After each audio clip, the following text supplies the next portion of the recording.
यदि आप अपने बच्चों की शादी को लेकर परेशान रहते हैं, बच्चों की उम्र शादी के लिए निकलती जा रही है, कहीं पर भी शादी के लिए रिश्ता पक्का नहीं हो पा रहा है, जिसके चलते आप चिंता में रहते हैं, तो ये वीडियो आपके लिए है।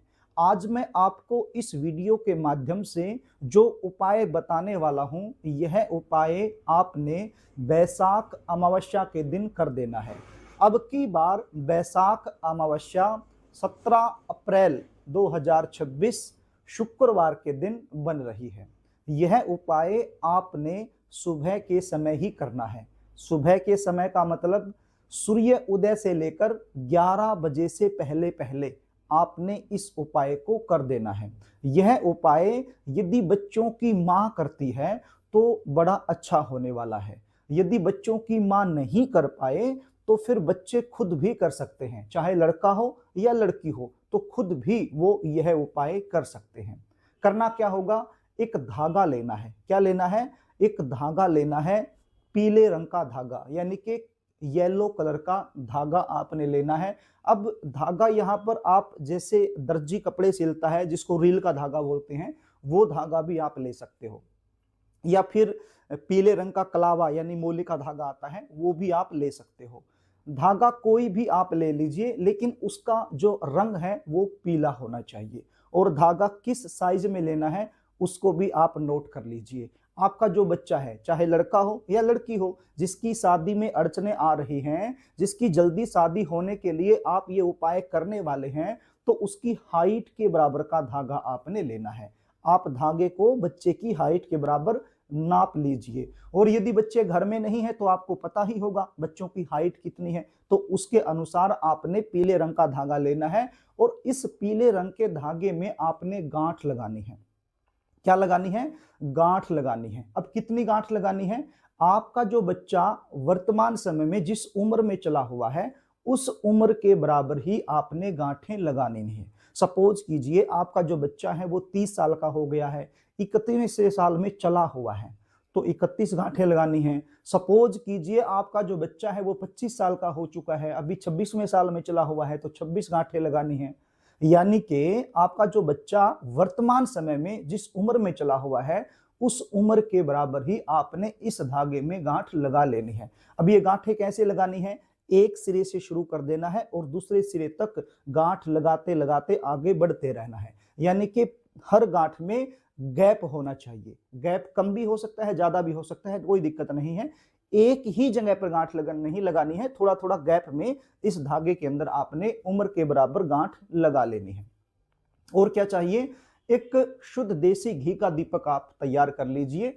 आप मिट्टी का दीपक ले लीजिए, मिट्टी के दीपक में शुद्ध देसी घी डाल लीजिए और एक रुई की बत्ती बना लीजिए, लंबी बत्ती बना लीजिए और वो इस दीपक में रख लीजिए। तो ये शुद्ध देसी घी का दीपक आपका तैयार हो गया। और क्या चाहिए? एक स्टील का लोटा आपके पास होना चाहिए। क्या होना चाहिए? स्टील का लोटा। यहां पर तांबे का लोटा मत लेना, स्टील का लोटा आप ले लीजिए, या फिर पीतल का लोटा आप ले सकते हो, सिल्वर का लोटा ले सकते हो। तांबे का लोटा यहां पर आपने नहीं लेना है। स्टील का लोटा मैंने इसलिए कहा क्योंकि हर घर में आसानी से मिल जाता है। अब ये स्टील का जो लोटा है, ये जरूरी नहीं है कि आपको बिल्कुल नया लेना है। जो आप अपने घर में पहले से प्रयोग करते हैं उसी लोटे को आप ले सकते हो। इसमें क्या करना है? सबसे पहले आपने इसके अंदर थोड़ा सा गंगा जल डालना है। क्या डालना है? थोड़ा सा गंगा जल आपने डाल लेना है और उसके बाद इसको शुद्ध जल से भर लेना है। और इसके अंदर क्या डालना है? इसके अंदर थोड़ा सा कच्चा दूध आपने डाल लेना है। कच्चा दूध यानी बिना गर्म किया हुआ दूध। यदि गाय का दूध आपके आसपास मिल जाए तो बड़ी अच्छी बात है, वो आप डाल लीजिए।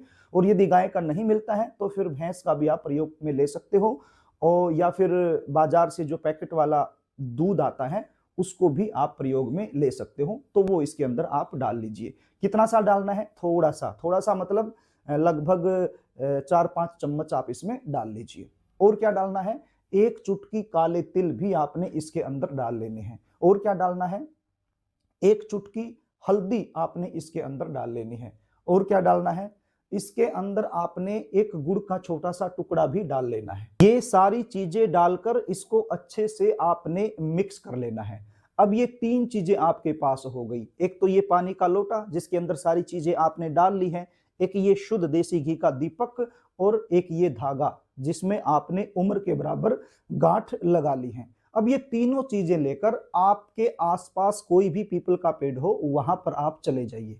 अब ध्यान इस बात का रखना है, जिस पीपल के नीचे आप जा रहे हैं वो पीपल का पेड़ पूजित होना चाहिए। पूजित होने का मतलब आपके अलावा भी उसको लोग पूजते हो, दिया बत्ती उस पीपल के नीचे होता हो, तो ऐसे पीपल के नीचे आप चले जाइए। किसी मंदिर में पीपल का पेड़ हो सकता है, कहीं पार्क में हो सकता है, चलते राह में हो सकता है, तो किसी भी पीपल के पेड़ के नीचे आप चले जाइए। बस शर्त यह है कि उस पीपल के पेड़ को और भी लोग पूजते हों।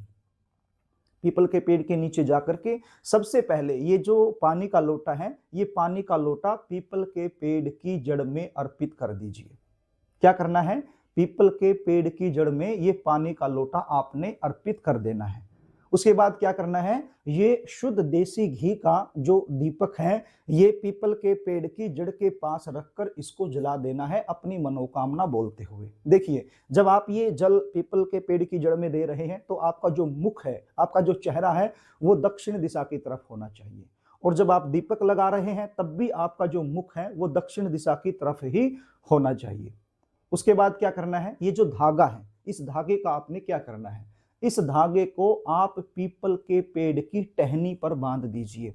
कई जगह पर क्या होता है, पीपल के पेड़ की जो टहनियां हैं वो नीचे लटकी हुई होती हैं, और जब आप ऊपर हाथ करोगे तो आपका हाथ वहां तक पहुंच जाएगा। तो पीपल के पेड़ की टहनी पर इसको लपेट दीजिए अपनी मनोकामना बोलते हुए। और यदि पीपल के पेड़ की टहनियां ज्यादा ऊंचाई में है, आपका हाथ वहां तक नहीं पहुंच पा रहा है, तो फिर ये धागा भी आपने पीपल के पेड़ की जड़ के पास ही रख देना है जहां पर आपने दीपक लगाया है, अपनी मनोकामना बोलते हुए। प्रिय दर्शकों, कई बार सिचुएशन क्या होती है, जो आपके बच्चे हैं उनकी शादी के लिए रिश्ते तो बहुत सारे आते हैं, बातें भी कई जगह से चलती हैं, लेकिन चलती चलती बातें बीच में रुक जाती हैं। अच्छे खासे रिश्ते आते हैं लेकिन एंड में जाकर के बिगड़ जाते हैं। और कोई ऐसा रिश्ता आता है जो आपके लेवल का नहीं होता है तो आप अपनी तरफ से मना कर दोगे, और कोई ऐसा रिश्ता जो बिल्कुल आपके लेवल का है, आपके बच्चे भी वहां करना चाहते हैं, तो वो रिश्ता सामने से पक्का नहीं हो पाएगा। जबकि आपके बच्चे दिखने में सुंदर हो सकते हैं, अच्छी खासी उनकी जॉब हो सकती है, भगवान से कृपा से आपका बैकग्राउंड भी काफी अच्छा हो सकता है, बच्चों का खुद का व्यापार हो सकता है। इतना कुछ होने के बावजूद भी जब शादी में लगातार देरी होती है तो इसका मुख्य कारण क्या होता है? इसका मुख्य कारण होता है शनि, राहु, सूर्य, केतु और मंगल। प्रिय दर्शकों, कई बार क्या होता है, जन्म कुंडली के अंदर गुरु भी कमजोर हो जाता है और शुक्र भी कमजोर अवस्था में होता है, उसकी वजह से भी शादी में लगातार विलंब होता रहता है। तो ये उपाय करने से ये जो ग्रह मैंने आपको बताए हैं ये सब ग्रह शांत हो जाएंगे और जो अड़चने आ रही हैं वो दूर हो जाएगी।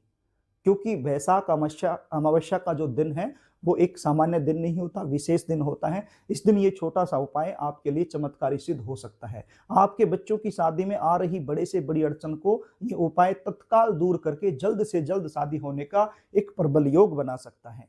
एक ही दिन का उपाय है, ये उपाय आप जरूर करना और सारी चीजें पीपल के पेड़ की जड़ के पास ही रखकर अपने बच्चों के शीघ्र विवाह होने के लिए बिल्कुल मन से प्रार्थना करना, बिल्कुल भाव से प्रार्थना करना।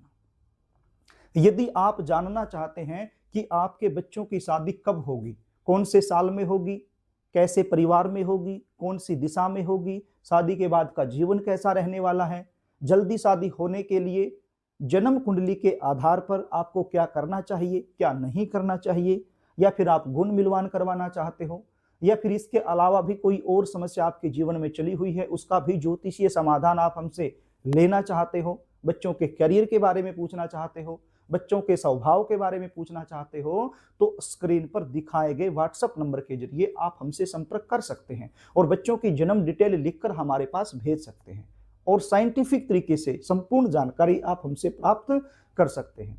तो प्रिय दर्शकों, यदि कार्यक्रम आपको अच्छा लगे तो इस वीडियो को लाइक जरूर कर देना, इसको शेयर भी कर देना और आपसे निवेदन करना चाहूंगा कमेंट बॉक्स में जय पितृदेव जरूर लिख देना ताकि इस उपाय का 100% लाभ आपको मिल जाए। तो प्रिय दर्शकों, आज के लिए बस इतना ही, आगे फिर मिलेंगे, तब तक के लिए नमस्कार।